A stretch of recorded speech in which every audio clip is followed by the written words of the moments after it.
pa nga pala mga kabulol, ginawa pala yung helmet para sa may mga utak, no? Kaya kung wala kang utak, malamang hindi ka nag-helmet. Aray ko!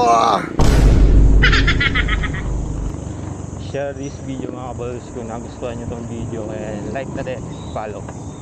Alright, peace. Good morning mga kabulols. Yan o, it's June 1. So, malapit na ang pasukan. Traffic ng malala dito sa Pulo kapag nagsimula na yung pasukan, kasi sobrang dami na sasakyan. Anyways, first bike to work natin ngayong June. So, maaga tayo, medyo maaga tayo. Buti hindi umulan kasi matik.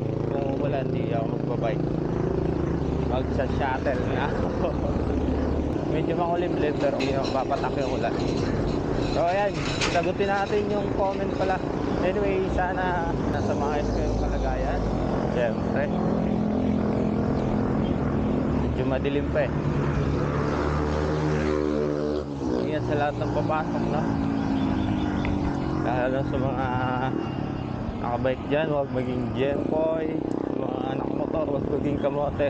So ayun, speaking of that, nag-comment na si Master Reds Kilabid, you know, shoutout sa iyo Master.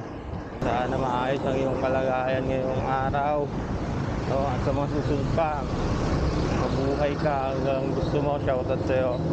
Ito yung comment niya, sa inyo na lang, pero patungkol do sa mga siklista, no? Mga gempoy na siklista. Hindi ko pinagkakailan, naging gempoy din naman ako, lalo na nung nagsisimula pa lang, kasi kulang pa tayo sa kaalaman. Pero in the long run, naging safety conscious na tayo. So yan, di ba? Kaya eto, yung sinabi niya gempoy, isa lang naman yung pinakamalaking dahilan yan bakit gempoy yung isang tao, natatawag na gempoy yung isang siklista. Walang disiplina. So ayan, pag wala kang disiplina, nagbabay ka, isa ka gempoy. Para hindi naman yung motorcycle rider na kamote, kulang sa kaalaman sa mga traffic rules, no? Tsaka matigas ang ulo. Ano ba ang katangian ng gempoy, no? Nagbabike, inuuna yung forma kaysa sa kanyang safety, no? Hindi nag-helmet. Meron mang helmet nakasabit sa handlebar, yun yung mga napapansin natin yung mga gempoy, no? Yung bike mismo yung pinag-helmet, hindi yung ulo. Napakalaga ng helmet para sa nagbabike, lalo na tayo mga bike to work.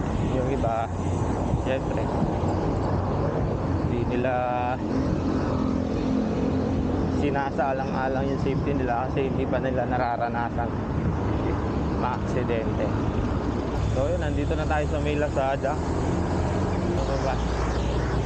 Basta tayo, number 1, ano mo malaman, gempoy ka o kamote cyclist ka, wala kang disiplina, hindi mo ginagalang yung traffic lights, naka-red pero nag-go ka pa rin, nagka-counterflow ka, liko muna bago lingon, no? Tapos pangalawa,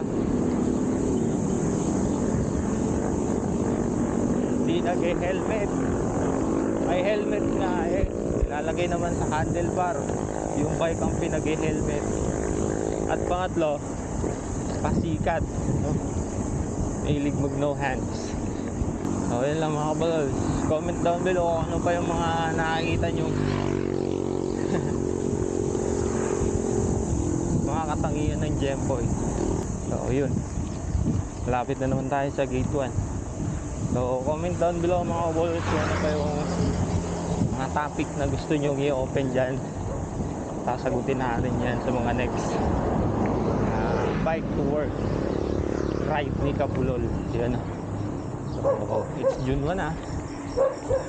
Day 1 ang ating bike to work ngayong June. So ayan, ingat palagi mga kabalols. Ride safe. God bless us all. Peace out. Hey, ito pa nga pala mga kabolols. Ginawa pala yung helmet para sa may mga utak, no? Kaya kung wala kang utak, malamang hindi ka nag-helmet. Aray ko!